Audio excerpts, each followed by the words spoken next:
Hi there, readers and writers. My name is Miss Hodson. I am your virtual teacher, and welcome back, seventh graders. I really appreciate it. Today is uh, in week 9. We've been doing this a while, and I'm so glad that you found your way back here. We're going to work on lesson 41 today.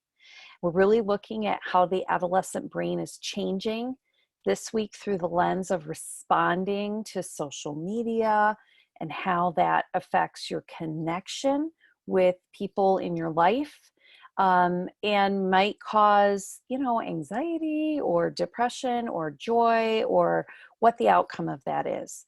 How can you make an informed decision about an issue like screen time or like social media use, and then effectively argue your position? So by the end of the week, we would want you to be able to say, I think social media is important for young people because, and you want to be factual.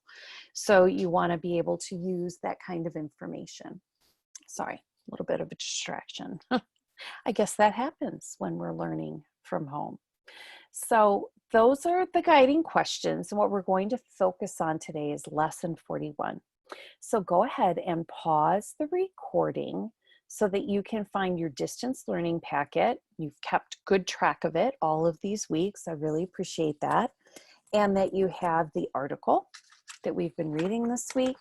Parents may fret, but even experts say social media has its benefits.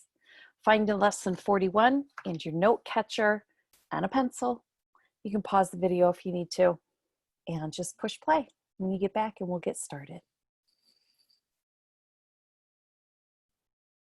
All right, our learning target today is I can determine the main idea and supporting details of a text.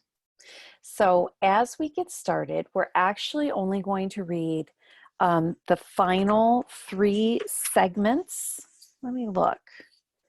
The first one is called, Link Between Social Media Use and Psychological Issues. And then the next one is Social Media Can Isolate Teens. And the last one, ending strong, is called The Positive Impacts of Social Media. So these 3 sections, we did not do these yesterday. We did the other 2. So it'll be the last 3 sections of your article.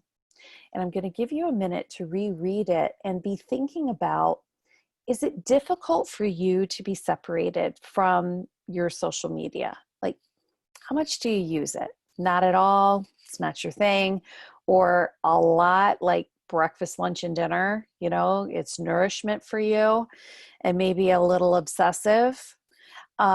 Just interested in you thinking about that, because eventually we're going to get to this note catcher, and there's 4 sections today.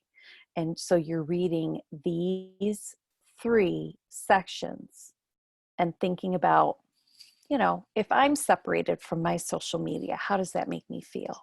All right. So go ahead and pause the video, reread those sections. It could take up to 10 minutes, probably closer to 8 to read those 3 sections. And then we'll get that note catcher out and get it going today. I'll see you back here when you're ready to do the talking and the writing. So go do the reading first. Those are the sections. We'll see you back here in about 8 or 10 minutes.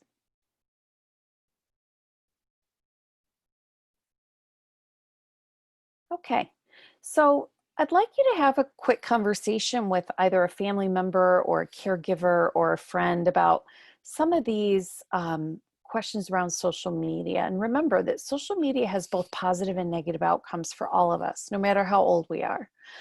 For me, it can be kind of challenging. Like, I don't know how to download the app. And once I have that, I don't always know what to do. So new apps can be really challenging for me. But do you feel that social media takes a lot of your time? Do you ever get upset when people don't get back to you rapidly on social media? And how does social media distance people from the real world?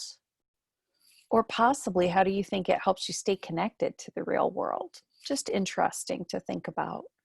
So have that conversation and then we'll get into the note catcher. You can pause the video here if you'd like.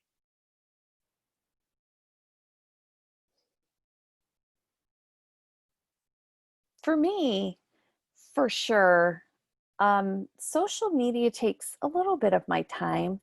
My mom has a store, and I decided to open a Facebook page for her store, and I post photos and stay in communication with her community of followers. And I try to help her business that way and make things look and feel beautiful and engage with her people, right?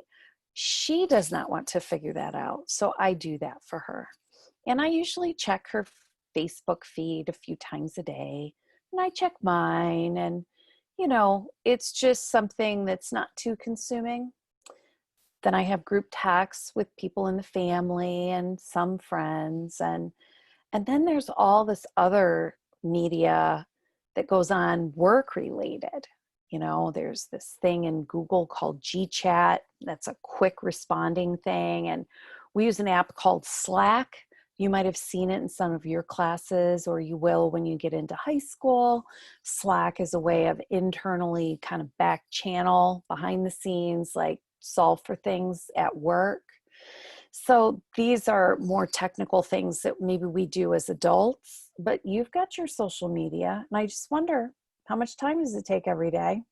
A lot of times I say I don't have time, but I make time for things that I want to do. So I think I probably spend quite a few minutes every day with social media. So I'm sure, just confronting that reality, knowing what it is, really important. And now we're going to do this note catcher, and there's 4 questions on here. And remember that we're really looking at how we can determine mean idea. So that's what this note catcher is going to get us to. What are some of the negative effects and psychological issues caused by social media? Now, I don't know if you can relate to that or not, but there are people who do suffer some real outcomes. And they listed some in the article. I underlined cyberbullying. It's real, you know? And some people can feel like it's okay because it's not personal, because it's digital, and that's not true. So it can cause depression or sadness. And we should use our time and our hearts to lift people up. So creating anxiety is something that they mentioned. Also, this concept of perfection, like physically, can be really hard. They focus more so on the girls here, but I think guys might do that too. Working out and shooting baskets and like statistics and stuff. I think young men might have that too, but they focused on girls here. The second question says, how does social media cause isolation in teenagers? So this retreative, like standing back isolation, that's in the second section. And then what are some positive impacts about social media? So there's really this high level question from each of the 3 sections. And then what's the main idea of these 3 sections, right? And it can be pro and con. So I want you to take about 10 or 15 minutes to fill in your note catcher and then come on back and we'll end today.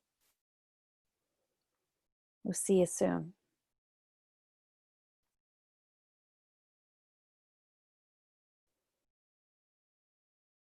Okay, so this wasn't so much about your opinion today. I think that'll really come into play a lot more on Friday. And you did a little of that yesterday with the note catcher. This is really, what is the evidence about these 3 things from the 3 sections you read? And what is the main idea, kind of summary of these 3 sections? And that main idea concept is that there's going to be both positive and negative effects or influences on different people. So we have to kind of keep our heart above our head on things like this. so that our feelings aren't getting hurt because people didn't get it back to us or we didn't get enough likes on something. So we have to separate our popularity and how we interpret that. It's really difficult. It would be a wonderful, like in-class debate under other circumstances. So we don't want to lose track of that. So now just really looking at how can I determine the main idea, really staying very high level, looking at those titles and making sure that I thought of things that are going to get me to that main idea. Not so much opinion here yet, right? So in closing, you should share your ideas with somebody in your environment. Read something fun for yourself or something you're interested in. It might not be fun, it might be challenging actually. And practice reading the text with fluency and expression at least 2 times. I really appreciate your efforts on that. I think it really pays off by the end of the week. So between now and next class, I do hope that you make it a great day. I'll see you very soon.